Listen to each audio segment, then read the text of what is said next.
This is your 28storms.com and Hurricane Tracker app tropical weather update for Thursday, October 6th. We now have Hurricane Philippe located to the southeast of Bermuda, but Philippe is really not much of a concern. It's already embedded within this trough that's located over the western Atlantic, and it's making a turn toward the northeast and away from any land masses.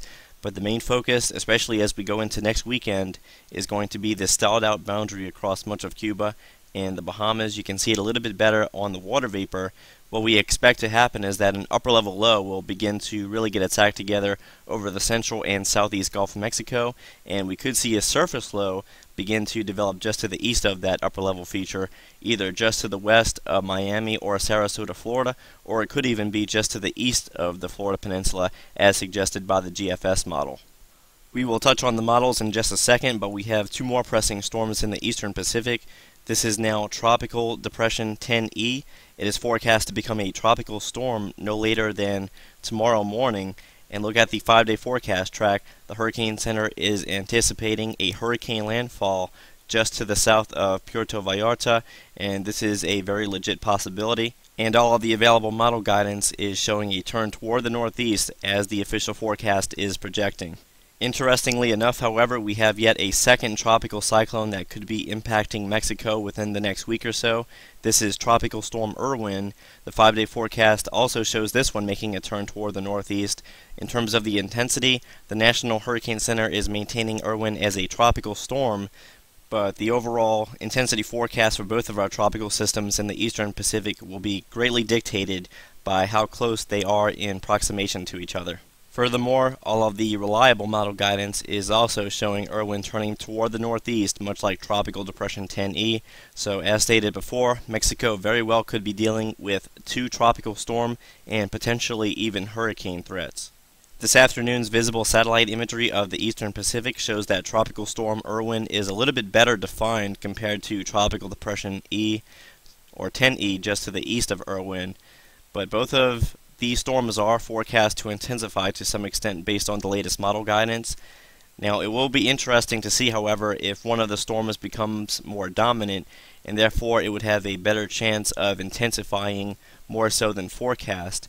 And based on the latest upper level conditions, if the storms don't interact all that much with each other, or if one does become more dominant, it does look as though it will have fairly favorable conditions to intensify fairly well. We don't really see much in the way of wind shear here toward this area. All the strongest winds are located well to the north of our tropical systems. The main culprit behind the northeast turns toward Mexico, as stated yesterday, is this long wave trough over much of the southwest United States. It's beginning to deepen even more into the Baja Peninsula, and so therefore the steering currents are aiming toward Mexico. And this is also indicated by the SIMS mid-level steering layer analysis. We see the trough is already beginning to make its way into northern Mexico. We still have some mid-level ridging over the central part of the country. However, the western extent of this ridge is going to steadily break down over the coming days. The latest wind shear analysis, as to be expected, is showing very light winds in the general area where our tropical cyclones are located. Over in the Atlantic Basin, we see a lot of strong westerly wind shear across much of the Gulf of Mexico and Bahamas. However, this is not going to fully limit the possibility for some type of hybrid storm formation on either side of the Florida Peninsula. In fact, the latest 12Z run of the ECMWF model is showing surface low formation in the southeast Gulf of Mexico as we move our way into Sunday morning.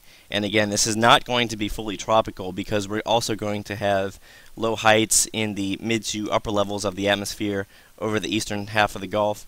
As we go into Monday morning, this low is beginning to deepen a little bit more with a minimum central pressure of 1003 to 1004 millibars.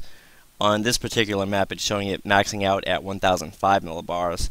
And as we go into Tuesday, it deepens just a little bit more, and then eventually by day 6, it's beginning to pull toward the northeast in advance of an approaching trough over the central United States. So this is going to be a very rainy period for much of Florida, and eventually all of this is going to spread into Georgia and the Carolinas.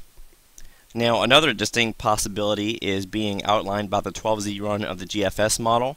The GFS, much like the ECMWF, is indicating that there will be a mid to upper level low in the eastern Gulf of Mexico. And this is either going to spawn a surface low just off the west coast of Florida, but much like the GFS is showing, there is also that outside chance that it develops more to the east of Daytona Beach, Florida, and then begins to push on inland between Jacksonville and Savannah, Georgia.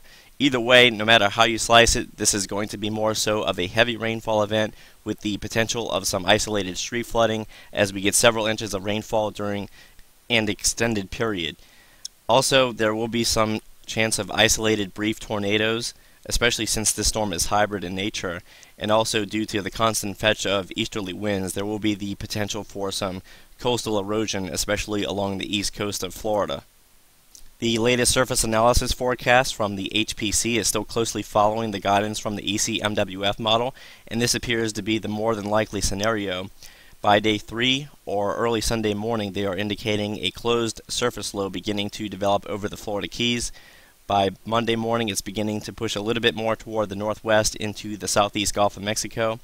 And by day 5, or Tuesday morning, we see a very weak low. But tropical storm force conditions are more than likely still going to be felt across much of the central and southern portion of the Sunshine State. We're talking about wind gusts and excessive tropical storm force with some heavy rainfall here. And the 5-day total precipitation forecast is calling for an excess of 7 inches of rainfall just off the east coast of Florida, and it really wouldn't take much to extend those higher rainfall totals a little bit more inland toward Florida and eventually Georgia and the Carolinas. So just to summarize our expectations, a mid to upper level low will develop over the southeast Gulf of Mexico. It will more than likely spawn a surface low very close to Florida, providing tropical storm force conditions and heavy rainfall. There is still a fairly good chance that this ends up becoming a classified subtropical storm. If the Hurricane Center does decide to classify this system, it would attain the name of Rina. Either way, name or no name, the conditions over the next several days will be the same. And as far as we are concerned with the eastern Pacific storms, we will just have to closely monitor the evolution and the interaction between the two. Look for another update on both of these systems on 28storms.com during the early morning hours as we work our way into Friday.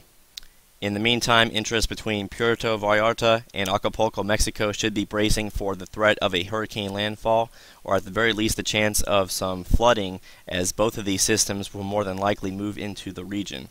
So thanks again for visiting 28storms.com and the Hurricane Tracker app. Look for more frequent updates on all three of these systems as they progress.